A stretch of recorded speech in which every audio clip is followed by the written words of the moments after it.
पैसा बर्बाद बहू। परी शादी करके अपने ससुराल तो आ जाती है, पर उसे खाना बनाना ही नहीं आता था। और जब उसके ऊपर अपने ससुराल की जिम्मेदारी पड़ती है तो वो रसोई घर में जाकर अकेले में सोचने लगती है, भगवान जी कैसा परिवार मिल गया। माँ ने तो कहा था कि मेरी शादी अमीर घर में हो रही है, यहाँ के सारे काम नौकर करते हैं, पर यहाँ तो ससुराल में आते ही मुझे रसोई घर में फेंक दिया खाना बनाने के लिए। मुझे तो सिर्फ मुंह बनाना आता है, खाना कैसे बनाऊं? बेचारी परी किचन में बैठी बैठी सोच रही होती है, पर उसका दिमाग नहीं चलता और वो अपना फोन निकाल कर यूट्यूब देखने लगती है। यूट्यूब पर वो कुछ खाने की चीजें देखती है, पर फिर भी उसे समझ में नहीं आता। अब से पहले उसने कभी किचन में पैर ही नहीं रखा था, पर तभी उसके दिमाग में एक आइडिया आता है और वो जल्दी से अपने फोन में ज़ोमैटो डाउनलोड कर लेती है। जब ज़ोमैटो हो साथ तो डरने की क्या बात। अरे आज के जमाने में इतना सब कुछ बदल गया है। अब जब घर पर खाना पहुंचाने के लिए ज़ोमैटो है तो मैं क्यों खाना बनाकर अपने ससुराल वालों को खिलाऊं? वैसे भी मेरे ससुराल में पैसों की कमी थोड़ी ना है। अब परी अपने ससुराल वालों के लिए ज़ोमैटो से खाना ऑर्डर करती है और रात में जब सभी खाने के लिए बैठते हैं तो सभी खाना खाकर परी की खूब तारीफें करते हैं। अरे वाह परी बेटा, मैंने तो कभी सोचा ही नहीं था कि मेरी बहू इतनी गुणी है। तूने तो सच में बहुत अच्छा खाना बनाया है। खाना खाकर तो मजा ही आ गया। आज का खाना तो ऐसा लग रहा है मानो जैसे किसी रेस्टोरेंट से मंगाया गया हो।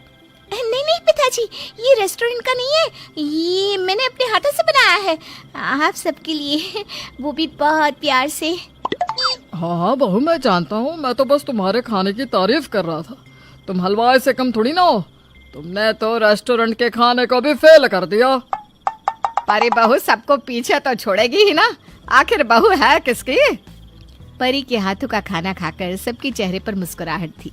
ये देखकर परी को बहुत अच्छा लगता है और वो अब इसी तरह से ज़ोमैटो से खाना ऑर्डर करती और अपने ससुराल वालों को खिलाती रहती और खुद अपने लिए सबके खाने के बाद छुप छुप कर कभी वेज बिरयानी तो कभी सिंगापुर चाउमीन तो कभी मोमोज जैसी महंगी चीजें मंगा कर खा लेती।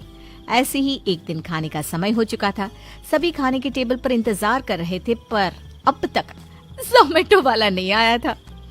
ओह, ये ज़ोमैटो वाला अब तक पहुंचा क्यों नहीं? अब तक तो उसे आ जाना चाहिए था। ये सब सोच सोच कर परी की हालत खराब हो रही थी। तभी ज़ोमैटो वाले का फोन आता है।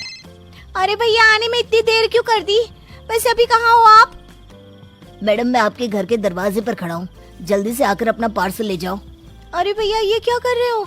जल्दी से घर के पीछे वाले दरवाजे पर मिलो, ये ज़ोमैटो वाला ना मेरी पोल खोल देगा।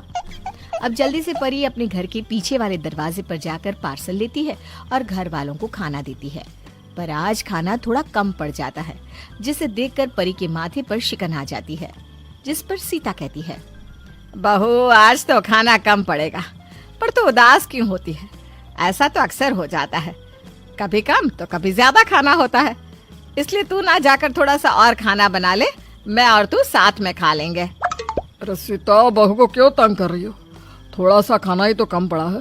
बहू, अपने लिए बाहर से कुछ ऑर्डर कर लो।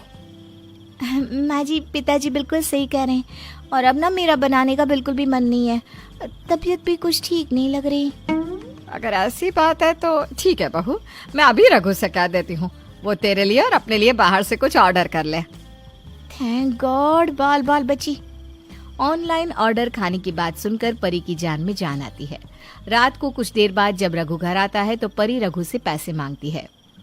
रघु जी, आज ना खाना कम पड़ गया, मेरी तबीयत भी ठीक नहीं लग रही, इसलिए मैंने दोबारा नहीं बनाया। आप मुझे कुछ पैसे दे दीजिए ताकि मैं आपके और अपने लिए कुछ ऑनलाइन खाना ऑर्डर कर सकूं, या तो फिर आज कहीं बाहर ही चलते हैं खाने के लिए। परी, मैं बहुत थक गया हूँ, मैं आज कहीं जाने के मूड में नहीं हूँ। तुम ऑनलाइन खाना ही ऑर्डर कर लो।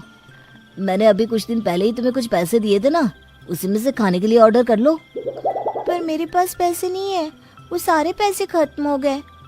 खत्म हो गए? इतनी जल्दी? पर तुमने उन सभी पैसों का क्या किया परी, जो इतनी जल्दी खत्म हो गए? अब वो रघु जी, ओहो आप भी ना कितना हिसाब किताब लेते हैं मुझसे। पैसे ही तो थे, खत्म हो गए। अरे पैसा तो हाथ का मैल होता है, मैंने कोई फिजूल में थोड़ी ना खर्ची है। मुझे बहुत भूख लग रही है, कुछ करो ना। अच्छा अच्छा ठीक है, अभी खाना ऑर्डर कर रहा हूँ। परी रघु की बातों का कोई जवाब नहीं देती, उल्टा वो रघु से नाराज हो जाती है, जिस वजह से रघु इस बात पर आगे कोई सवाल जवाब नहीं करता। अब इसी तरह से कुछ दिन बीत जाते हैं और एक बार फिर परी रघु से पैसे मांगती है। रघु जी मुझे कुछ पैसे दे दीजिए ना, पैसे खत्म हो गए हैं। फिर से इतनी जल्दी पैसे खत्म हो गए? परी तुम पैसों का करती क्या हो? देखो पैसों की इतनी बर्बादी ठीक नहीं। अगर आज तुम पैसों की इज्जत करोगी तो कल पैसा तुम्हारी इज्जत करेगा। रघु जी मैं पैसों की बर्बादी नहीं करती, मैं पैसों का बिल्कुल सही जगह इस्तेमाल करती हूँ। अब आप मेरे पति हैं, अगर मैं आपसे पैसे नहीं मांगूंगी तो किससे मांगूंगी? अब जल्दी से दीजिए ना पैसे। परी लड़ झगड़ कर रघु से पैसे ले लेती है और बेचारा रघु चाह कर भी परी को मना नहीं कर पाता। आखिर उसके पैसों पर परी का भी तो हक था। अब इसी तरह से कुछ दिन बीत जाते हैं और एक दिन सीता परी को जोमेटो से खाना मंगवाते हुए देख लेती है। बहू, तूने बाहर से खाना ऑर्डर किया है? तो बाहर से खाना ऑर्डर करके पैसे क्यों बर्बाद कर रही है? वो ना मैंने बस आज ही बाहर का खाना ऑर्डर करवाया है। दरअसल ना आज मेरी तबीयत ठीक नहीं है, मुझे माफ कर दीजिए। खाना ना बनाने के चक्कर में मैंने खाना बाहर से ऑर्डर कर दिया। अरे बहू, अगर तेरी तबीयत ठीक नहीं थी तो मुझे बता देती। देख, अभी आगे से कभी ऐसा हो ना तो मुझे बता देना। हाँ। सीता परी की बात पर विश्वास कर लेती है और वहां से चली जाती है। अब इसी तरह से कुछ दिन और बीत जाते हैं और सीता देखती है कि रसोई घर का सारा सामान वैसा का वैसा ही रखा है और रसोई के डस्टबिन में कुछ कंटेनर रखे हैं। अब सीता को परी पर शक होता है और वो परी पर नजर रखती है और बहुत जल्द सीता को पता चल जाता है कि उसकी बहू किस तरह से पैसे की बर्बादी कर रही है और बाहर का खाना उन सबको खिला रही है। परी बहू, तू पैसा बर्बाद बहू है, तुझे बस पैसा बर्बाद करने के लिए कह दो। अरे क्या जरूरत है जो रोज रोज बाहर का खाना ऑर्डर कर रही है? अगर तुझे खाना नहीं बनाना था तो मुझे कह देती। घर के कामों के लिए एक नौकर तो मैंने रखा हुआ था, एक और रख लेती या मैं खुद ही खाना बना लेती। तो अब मुझे समझ में आया कि तुम पैसे कहाँ लगा रही हो और क्यों तुम्हारे पैसे इतनी जल्दी खत्म हो जाते हैं। आखिर तुम हमें रोज रोज इतना महंगा खाना जो खिला रही थी, बोलो परी ऐसा क्यों किया तुमने? ये सब मैंने इसलिए किया क्योंकि मुझे खाना बनाना नहीं आता और मुझे डर था कि अगर मेरे ससुराल वालों को पता चलता कि मुझे रसोई का कोई काम नहीं आता तो आप सब मुझसे नाराज हो जाते और पता नहीं मेरे बारे में क्या सोचते। और रघु जी क्या पता अब मुझे इतनी छोटी सी बात के लिए छोड़ देते, तो बस अपना इस झूठ छुपाने के लिए मैंने ये सब किया। परी का सच और उसका डर देखकर सीता और रघु चुप हो जाते हैं, जिसके बाद रघु और सीता उसे समझाते हैं और बहुत जल्द सीता परी को खाना बनाना भी सिखा देती है ताकि परी और पैसों की बर्बादी ना करे।